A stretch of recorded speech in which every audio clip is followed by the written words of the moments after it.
코로나19 바이러스 때문에 우리 당분간 인사하는 것은 조금 자제하도록 하겠습니다. 여러분, 지난주에 우리가 하나님 말씀 같이 보면서 이런 얘기를 나눴죠. 힘의 논리대로 살 것인가 아니면 십자가의 논리대로 살 것인가. 여러분은 지난 한 주간 어떻게 사셨습니까? 힘의 논리로 사셨습니까? 아니면 십자가의 논리로 사셨습니까? 잠잠해질 줄 알았던 코로나19 바이러스가 갑자기 뜬금없이 31번째 환자가 등장을 하면서 신천지의 존재가 세상에 드러나게 되었고, 그 신천지로 인해서 지금 전국적으로 심지어 제주도, 강원도까지 퍼져나가고 있습니다. 지금 당장에 우리 교회도 마찬가지고 지금 모든 교회들이 예배 인원이 지금 반토막 나고, 좀 우리도 그래요. 지금 우리도 현실이 그렇고, 특히 교회 학교는 더 심하고요. 오늘도 지금 많은 분들이 교회에 오지 못하셨습니다. 이럴 때일수록 우리 성도들이 기도해야 될 기도 제목이 있죠. 바로 이 코로나19 바이러스가 빨리 사라질 수 있도록 여러분 좀 기도해 주시고, 교회 안에서 또 일상생활 하시면서 마스크 착용하는 것, 그 다음에 손 소독제, 그리고 손 씻는 것, 그 다음에 따뜻한 물 많이 드시고 운동 적절히 하시는 것, 이런 것들이 굉장히 필요합니다. 잠시 후에도 말씀을 제가 드리겠지만, 이렇게 코로나19 바이러스가 멈추지 않고 창궐하는 것은 하나님께서 우리 믿는 자들에게 주시는 분명한 메시지가 있다고 저는 생각을 합니다. 이 예배 전에 우리 은퇴 장로님들하고 잠깐 회의실에서 이런저런 차를 나누면서 이야기를 나눴는데요. 그때 장로님들 하신 얘기도 딱 그 얘기였어요. 하나님이 분명히 주는 메시지가 있다. 우리 장로님들이 정확하게 보신 겁니다. 특별히 신천지라는 이단 사이비 집단을 통해 가지고 이렇게 전국적으로 퍼져나가는 것을 보면서 그 신천지가 이렇게 성장한 원인, 그 성장한 원인이 기존 교회들에게 있다 해도 과언이 아닙니다. 교회가 교회다움을 상실하고 교회가 마땅히 전하고 추구해야 될 하나님 나라에 대해서 너무나 소홀했기 때문에 이단이 성장하고, 그 이단의 성장으로 인해서 이러한 큰 국가적인 어려움이 온 것으로 지금 판단이 되고 있습니다. 그러므로 이제라도 우리는 교회가 세워진 목적에 맞게 움직이고, 교회가 세워진 목적에 맞게 우리가 행동해야 될 줄 믿습니다. 힘의 논리, 즉 세상의 논리가 아니라 십자가의 논리대로 행하고, 주님께서 교회를 통해서 이루고자 하시는 그 하나님의 나라를 우리가 반드시 만들어 가야 된다고요. 그래서 먼저 오늘 말씀 14절 한번 보겠습니다. 우리 14절의 말씀 같이 한번 볼까요? 시작. 요한이 잡힌 후 갈릴리에 오셔서 하나님의 복음을 전파하여. 아멘. 여러분, 오늘 말씀에 보면은 요한이 잡혔다 이렇게 나오죠. 요한이 잡혔다. 여러분, 여기서 말하는 요한은 세례 요한을 말합니다. 그리고 이 세례 요한이 잡힌 후에 오늘 말씀을 자세히 보시면 어떻게 나오느냐, 바로 본격적으로 예수님의 사역이 시작이 되고 있습니다. 그렇다면 이 요한의, 세례 요한의 체포와 예수님의 사역에는 반드시 어떤 연관성이 있다는 거예요. 뭔가 연관성이 있다는 거죠. 여러분, 우리가 이미 알고 있다시피 세례 요한은 구약의 마지막 선지자였습니다. 그리고 세례 요한은 예수님의 오실 길을 준비하는 사명을 받았어요. 그런데 세례 요한 당시에 갈릴리라는 지역을 다스리고 있었던 왕이 있었는데, 그 왕이 바로 헤롯 안티파스라는 왕입니다. 근데 이 헤롯 안티파스는 어떤 왕이냐면, 여러분 헤롯 왕 많이 들어보셨죠? 헤롯 왕. 그 마태복음의 초반에 나오는 그 헤롯 왕이 있는데, 그 헤롯 왕의 아들이 이 헤롯 안티파스예요. 근데 여러분, 그 마태복음 초반에 나오는 그 헤롯 왕이 굉장히 잔인한 사람 아니었습니까? 그 2살 이하의 모든 아이를 다 죽였어요. 그러니까 예수님 죽이겠다고 2살 아래의 모든 아이를 죽일 정도로 아주 잔인한 왕이었는데, 그 잔인한 왕의 아들이 바로 헤롯 안티파스였고, 그 사람이 지금 이 요한을 잡은 사람이에요. 그리고 그 사람이 지금 갈릴리라는 지역을 다스리고 있었습니다. 이 사람은 굉장히 독특한 사람이었고 아주 특이한 사람이었고, 자신의 아버지를 닮아가지고 굉장히 잔인한 사람이었습니다. 이 사람이 얼마나 특이한 사람이었냐면, 자신의 동생이 있었는데 그 동생의 부인이 너무 마음에 든 거예요. 그러니까 제수 씨를 사랑한 거죠. 이게 말도 안 되는 일이 벌어진 거예요. 그러면 그걸로 멈췄어야 되는데, 그 동생의 부인을 꼬셔가지고 자신의 부인으로 삼은 사람이 헤롯 안티파스입니다. 하지만 당시 어느 누구도 이 헤롯 안티파스의 이러한 행동에 대해서 지적하는 사람이 없었어요. 왜냐하면 이 왕이 너무 잔인하고 너무 또라이였기 때문에 이걸 함부로 건들 수가 없는 거예요. 잘못 말했다가는 큰일 나는 거예요. 그래서 아무도 말하지 못하는 상황 속에서 세례 요한이 선지자적 사명을 가지고 이 사실에 대해서 지적을 하게 됩니다. 그러자 어떻게 됐냐? 결국 체포가 된 거예요. 그리고 참수형을 당합니다.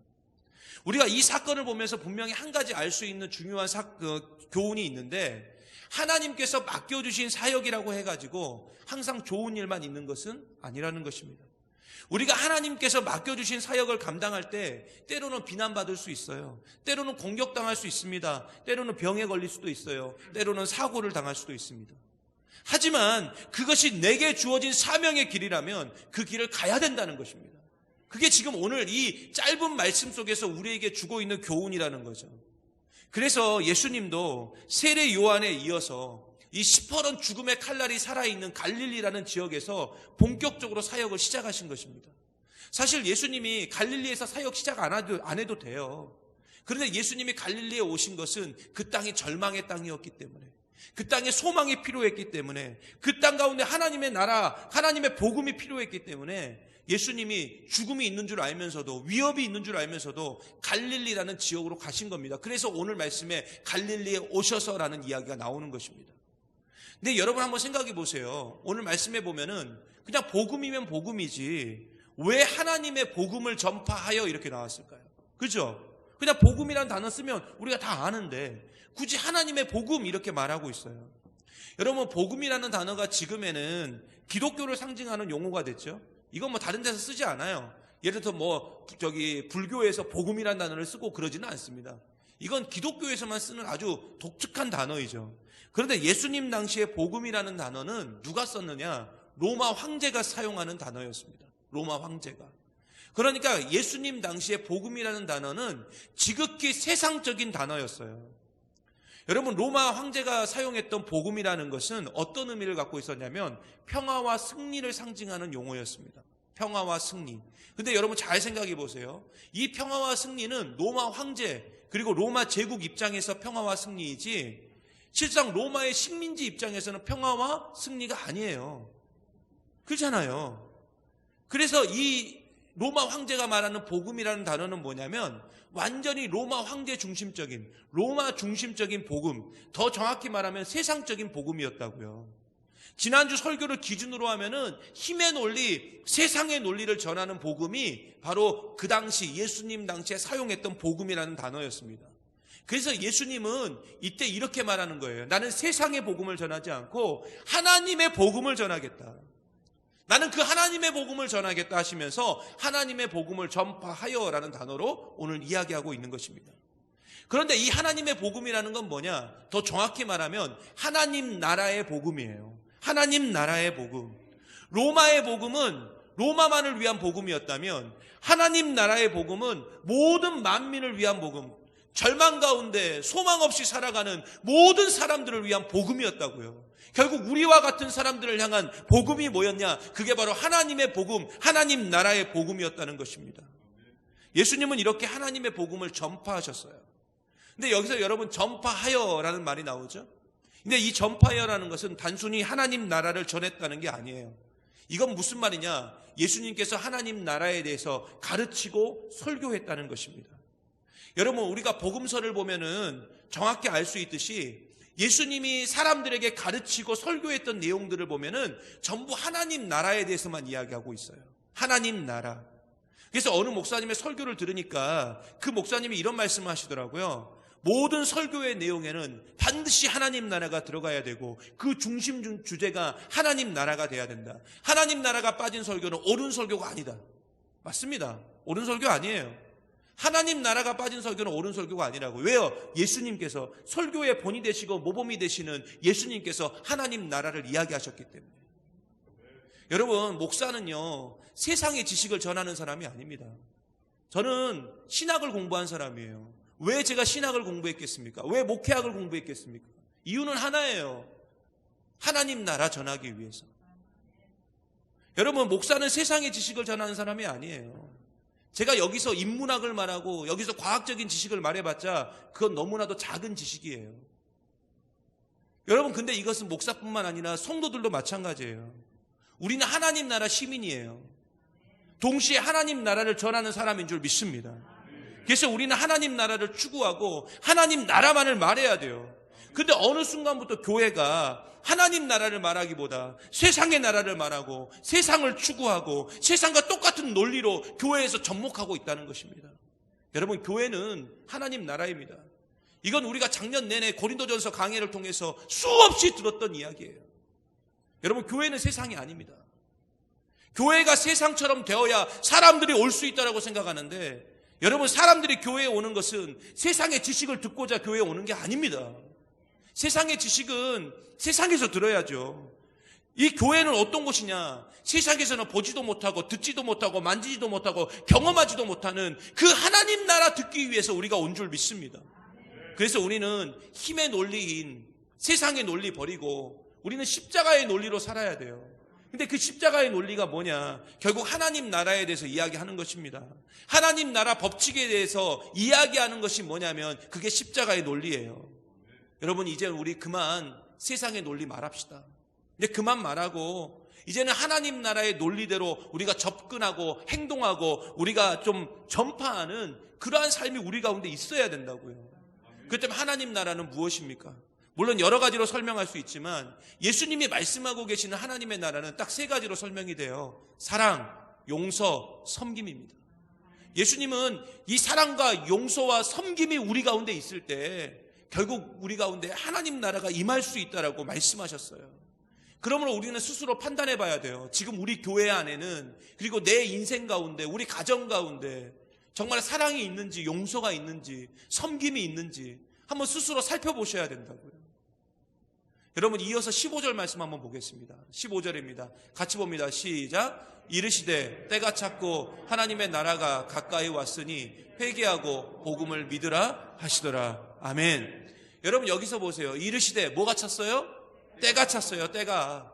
근데 여기서 이 때가 찼다는 때라는 말은 시간을 의미합니다. 그런데 이 시간은 단순히 우리가 생각하는 째깍째깍 돌아가는 그 시간을 말하는 것이 아니라 하나님의 계획된 시간, 그 하나님의 계획된 시간을 말해요. 여러분, 예수님이 세상에 오셨던 2000년 전에 그 유대 땅은 절망 가운데 있었습니다. 너무 절망 가운데 있었어요. 그래서 그 절망 속에서 이들에게 소망이 필요했습니다. 근데 그 소망의 때가 왔다는 거예요. 지금 때가 찼다, 이 말은 그 소망의 때가 왔다. 절망이 끝나고 이제 소망의 때가 왔다는 것입니다. 그리고 예수님은 절망 가운데 있던 사람들에게 정말로 하나님 나라를 선포하심을 통해서 그들에게 소망을 안겨다 주셨어요. 그런데 우리가 살아가는 시대 역시 지금 어떻습니까? 완전한 절망의 시대입니다. 특별히 지금 우리 주변에서 일어나고 있는 모든 상황과 형편들을 볼 때 우리가 늘 절망하지 않을 수밖에 없어요. 늘 걱정이에요. 오늘도 걱정입니다. 도대체 몇 명이나 더 확진자가 나올까? 그 사람들이 도대체 어느 곳을 돌아다녔을까? 여러분, 이 절망의 원인들이 단순히 코로나19로 끝나는 것도 아니에요. 지금 성경에서 정말 예고되고 있는, 예언되고 있는 그 징조들이 얼마나 많이 우리 주변에서 보이고 있습니까? 그렇다면 이것은 우리가 긴장하지 않을 수가 없어요. 때가 찼다는 거예요. 주님 오실 날이 얼마 남지 않았다는 거예요. 물론 우리에게는 소망의 날입니다. 하지만 그 날이 얼마 남지 않았다는 거예요. 그래서 우리는 이럴 때일수록 정신을 바짝 차리고 그렇게 우리가 살아야 된다고요. 힘써 하나님의 논리대로 살아야 된다고요. 세상의 논리 버리고 우리가 힘의 논리 버리고 십자가의 논리대로 살아야 된다고요. 여러분, 때가 가까이 왔는데 우리 주변에 보면은 아직도 너무나 편하게 신앙생활 하시는 분들이 계셔요. 여러분, 기독교는 십자가입니다. 십자가는 고난이에요. 십자가는 고통입니다. 그래서 우리의 믿음을 지키고 우리의 신앙을 지키는 방법은 그 십자가의 길로 가는 것 외에는 방법이 없습니다. 힘의 논리 버리고 십자가의 논리대로 사는 것, 바로 이것이 뭐냐면 주님 다시 오실 그 소망의 날을 기다리는 우리의 삶의 참된 모습이라는 것입니다. 그래서 우리는 어떻게 살아야 됩니까? 겸손하게 십자가를 바라보면서 우리 자신을 돌아봐야 돼요. 자꾸 돌아봐야 돼요. 십자가를 통해서 우리 자신을 비춰봐야 돼요.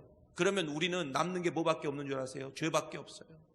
그래서 우리는 회개할 수밖에 없다고요. 그래서 예수님이 오늘 말씀에 회개하고 복음을 믿으라고 말씀하신 것입니다. 결국 예수님이 이 땅에 오시면, 그리고 예수님이 내 삶에 비춰지면, 십자가가 내 삶에 비춰지면 우리에게 남는 건 죄밖에 없어요. 여러분, 그 죄를 보셔야 돼요. 저와 여러분 가운데 있는 그 죄악된 모습을 보셔야 된다고요. 그리고 회개해야 돼요. 여러분, 솔직히 저를 비롯해서 우리 모두는 너무 교만합니다. 교만해도 너무 교만해요.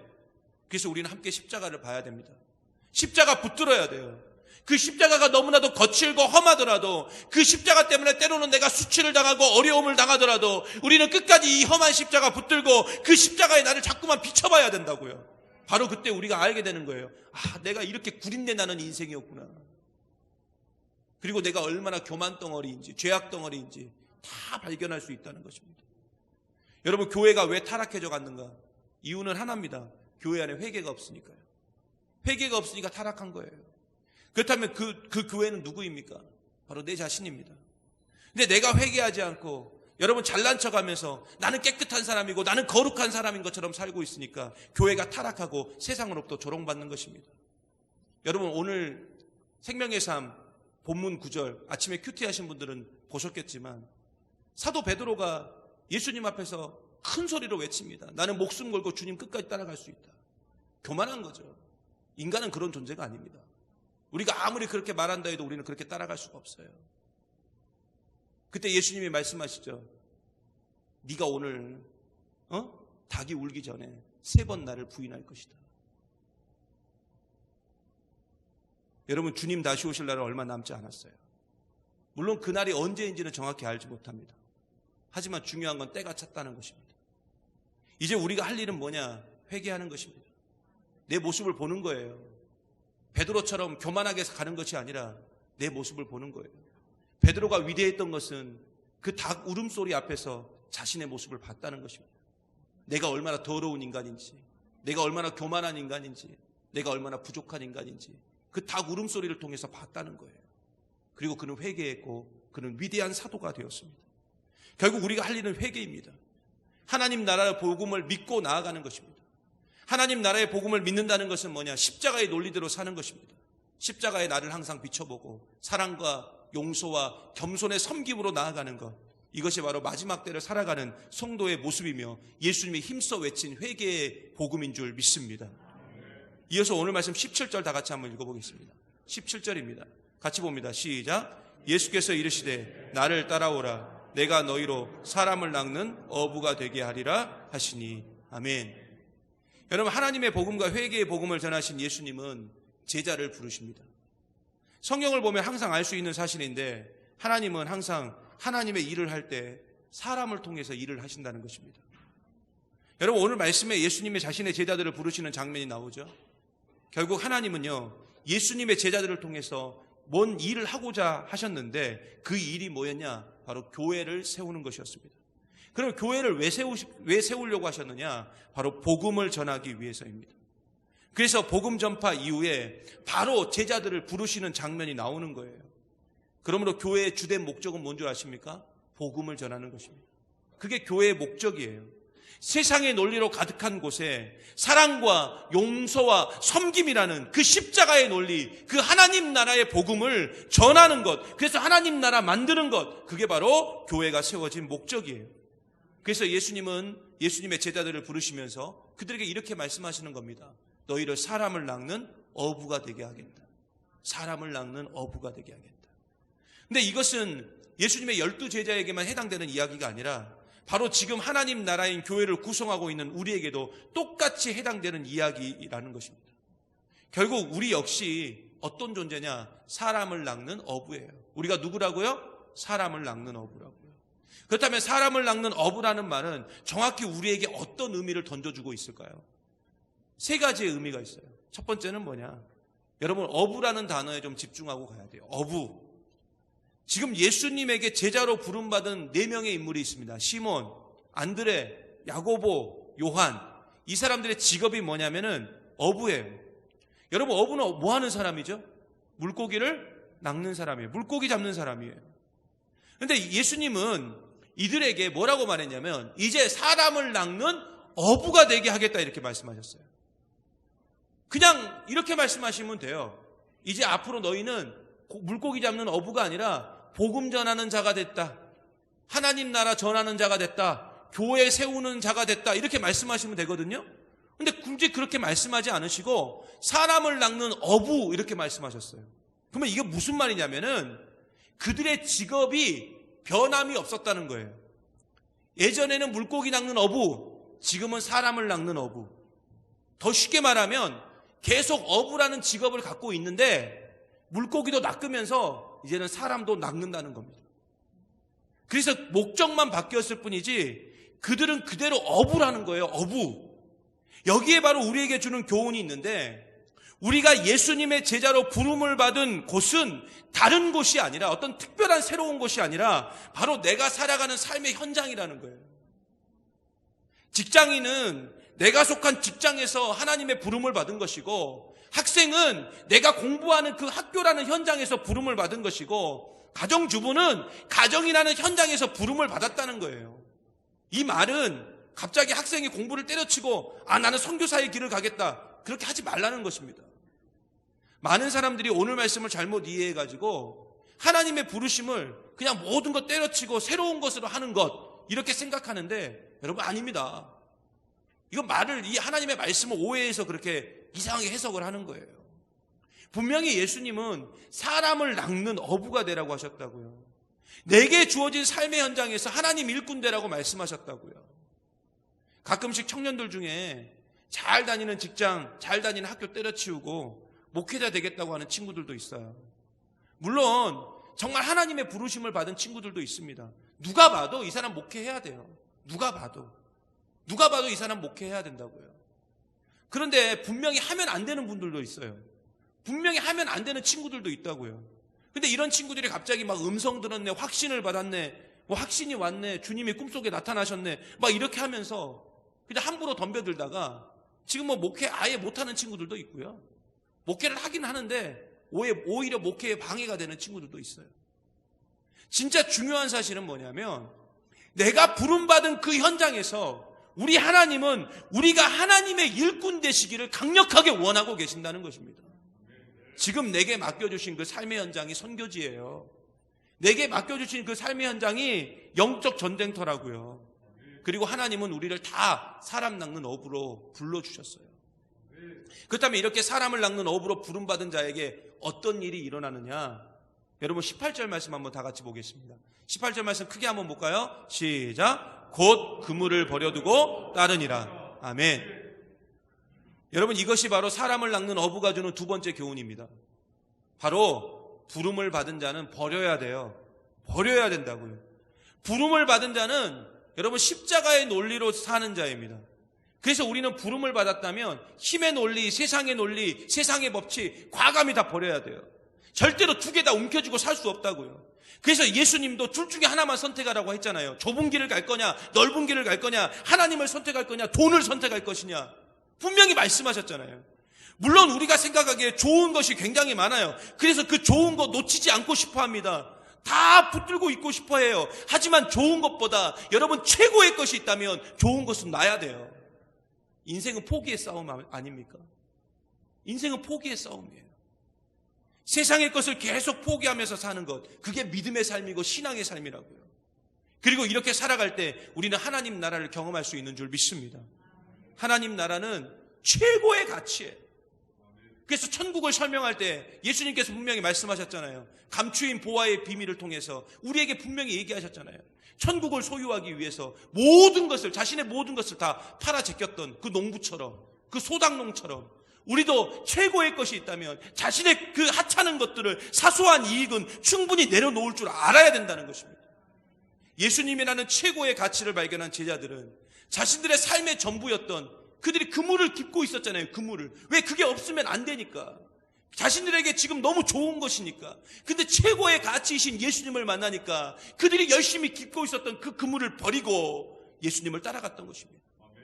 결국 우리가 하나님의 부름에 온전히 응답하기 위해서는 내가 깃고 있는, 내가 붙들고 있는, 내가 지금 보수하고 있는 힘의 논리, 세상의 논리 다 버리시고 십자가의 논리대로 따라가는 저와 여러분 되시기를 간절히 소망합니다. 여러분, 마지막으로 오늘 말씀 19절 20절 보겠습니다.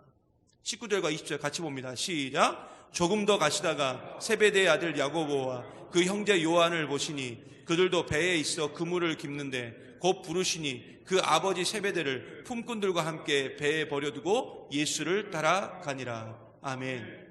여러분, 사람을 낚는 어부가 주는 세 번째 교훈은 예수님을 따라갔다는 것입니다.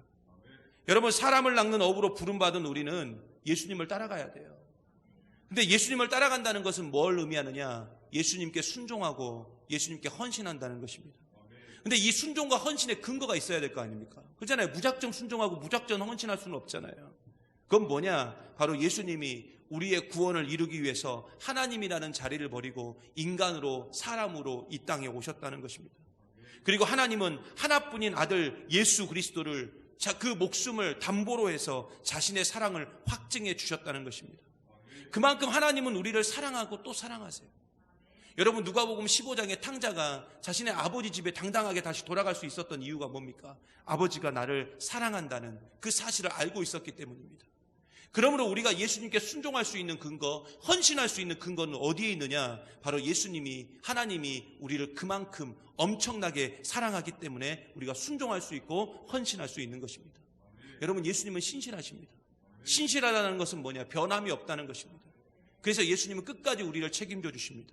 이것은 이미 자신의 생명, 자신의 목숨을 통해서, 십자가를 통해서 우리에게 다 증명해 주셨어요. 말씀 마칠까 합니다. 이제 때가 차고 있습니다. 마지막 때에는 우리는 더욱 정신을 차리고 하나님 나라를 더욱 소망하고 하나님 나라 세우기 위해서, 만들기 위해서 우리가 뛰어가야 됩니다. 그리고 하나님은 이 일을 위해서 우리를 다 사람을 낚는 어부로 다 불러주셨어요. 그래서 우리는 내게 주어진 삶의 현장에서 그 하나님의 부르심에 합당한 삶을 살아야 돼요. 여러분, 끝까지 사랑하십시오. 그리고 자신의 생명보다 그 예수님의 사랑, 그 자신의 생명보다 우리를 더 사랑하셨던 그 예수님의 사랑 의지하면서 세상의 논리인 힘의 논리 버리고 좀 미련하게 보이고 거칠게 보여도 십자가의 논리대로 사랑하고 용서하고 겸손하게 섬기면서 우리가 살아가게 된다면 하나님의 나라가 저와 여러분의 삶 속에서, 그리고 우리의 가정 가운데서, 그리고 여러분의 일터 가운데서, 그리고 이 세상 가운데서 반드시 드러나고 증거될 줄 믿습니다. 그렇게 살아감으로, 나아감으로 늘 승리하시기를 간절히 바랍니다. 오늘 말씀을 기억하시면